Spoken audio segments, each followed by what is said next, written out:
Hello everybody, this is Rick and we're down at the barn. I got me a new Blackstone griddle.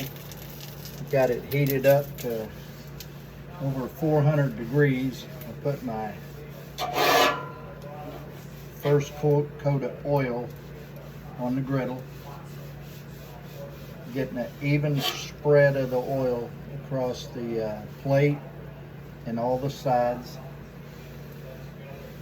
We got a good smoke going on here, and we're going to let it heat up until all the smoke goes away. Once it goes away, then we'll apply a second and a third and maybe even a fourth coat.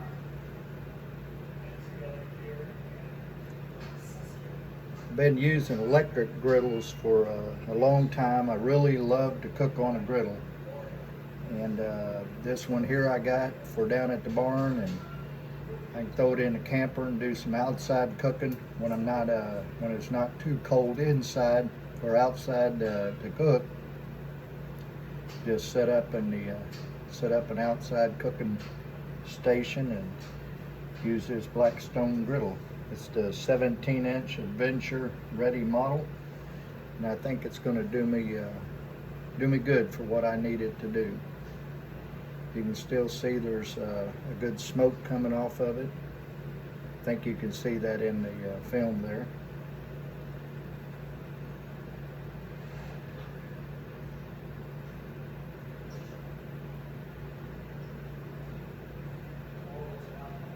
One thing you don't want to do right now is touch that griddle.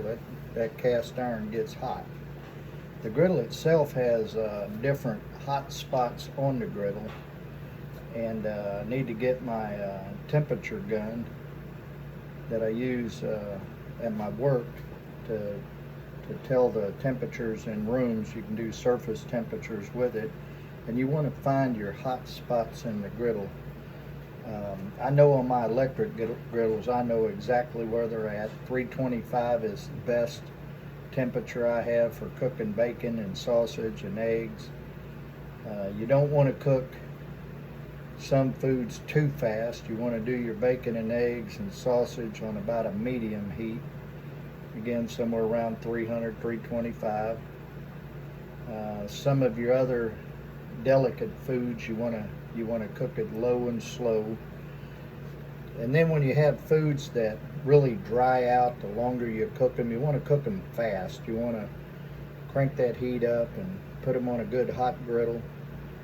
You know, your tenderloin cuts and a breast of a chicken, you want to cook that thing hot and fast so it'll maintain the tenderness of the meat, and at the same time it gets it done all the way through. There's several different kinds of griddles out there, and several different sizes of this Blackstone. I mean, you can get this as one of the smaller, well, I think this is the smallest version, a 17-inch. Then it goes up to, I think, like a 26 and somewhere in the 30s, and then you can get a complete setup where you can cook on that thing for about 12 people if you wanted to. This one's designed for really cooking for 2 people, 3 to 4 probably at the max, but it's kind of you can cook eggs and bacon and pancakes on it at the same time, but you're not going to feed a big family off of it all at the same time. And that's the good thing about a griddle, is that you're cooking everything at the same time. You have your eggs, your bacon, your hash browns. It's all cooking at once, so you don't have to cook one item and then turn around and cook the other. You don't have 3 and 4 burners going on and juggling around with skillets. You got everything up here in front of you, and makes things a whole lot easier. I think my smoke's died down enough. I'm going to do, this is actually, I skipped before I started here. This is my fourth seasoning. I'm going to put me about 2 tablespoons of olive oil on here. Olive oil was the oil of my choice, primarily because it's what I had in the kitchen cabinet. and I do a lot of cooking with olive oil. I don't, you know,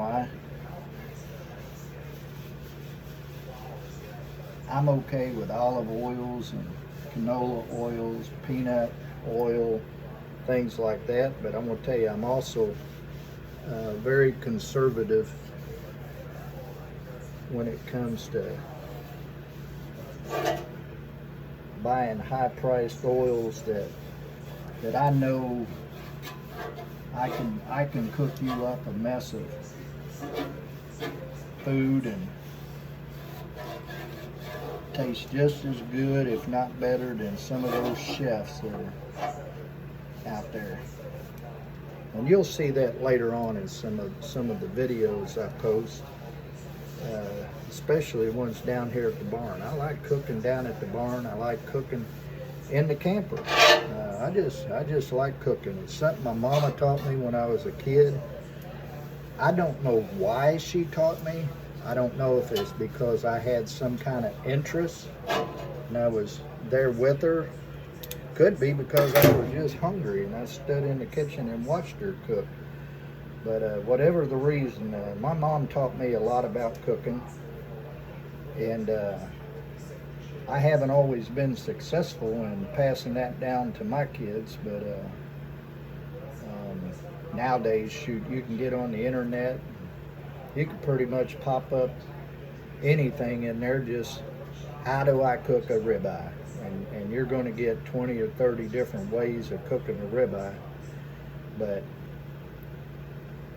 I think everybody will agree with me that when it comes to cooking, there's nothing like mama's cooking or grandma's cooking. And I remember my grandmother Bartley, she had an old wood cook stove, and I don't think she ever had an electric stove, so it didn't matter if it was in the middle of July or the middle of December. That wood stove would be fired up, and the first thing that always went in the oven was the biscuits. And she'd start with a big old pan of biscuits, and that pan of biscuits lasted the whole day. I mean, you had biscuits for breakfast, you had biscuits for your supper. Now lunchtime, a lot of times it may have been a fried bologna sandwich or something like that, but them biscuits, that's the first thing to hit that stove. I mean, they were in there in the oven. And then she done collected up some farm fresh eggs and cut her some bacon from off from the hogs that were butchered that winter. Have that slab of bacon in the not in the smokehouse at that point, but a root cellar where it'd stay a little bit cooler down there. And nothing like grandma or your mother's cooking. You can Google stuff. You might even be able to Google cooking like my grandma used to. You'd be surprised what you'd find. There's no doubt that later on when I get on my phone, there's going to be ads on there, or something's going to pop up, and it's going to be somebody out there that says grandma's cooking. That's just the world we live in with internet technology now. Well, that was the fourth time. I think it's just got a little small smoke in there. I've got a good dark color in my griddle top here now. And that's what you want. You want a good dark. It's like black. But what it does is that oil, it gets so hot on there and it caramelizes, and it puts a layer of protection on your cast iron, on your steel there, to where food don't stick to it. You know, people who don't know how to cook with cast iron, the biggest problem they have is that their skillet wasn't seasoned the right way to begin with. And because of that, they have a lot of food stick to it and it'll burn to it. And then or the second thing is they did have a good seasoned skillet, but then they put it under hot soapy water or threw the daggone thing in the dishwasher. Now, who in the world would do that? I don't know of anybody that put a good cast iron skillet in a dishwasher, but you'd be surprised with some of the folks out there, and if their mama didn't teach them right, it'd sure go in there. So I think we got this one seasoned pretty good now. I'll show you a picture here in a second.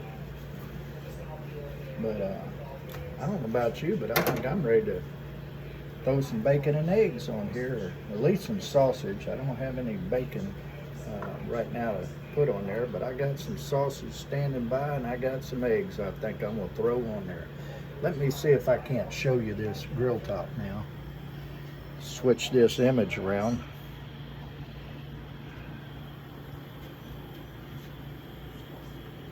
There you go.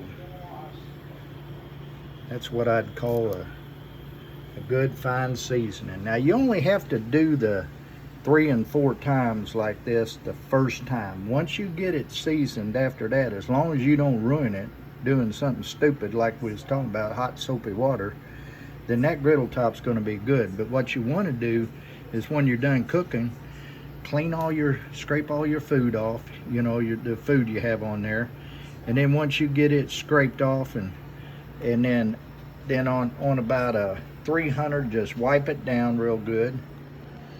And then once you get her wiped down, just put you a light coat of oil back on it, just a very light coat of oil, so it don't rust up on you or anything like that. Well, we got the Blackstone seasoned, and I'll check back in with you later and see if we can't griddle this up some sausage and eggs and some home fries here.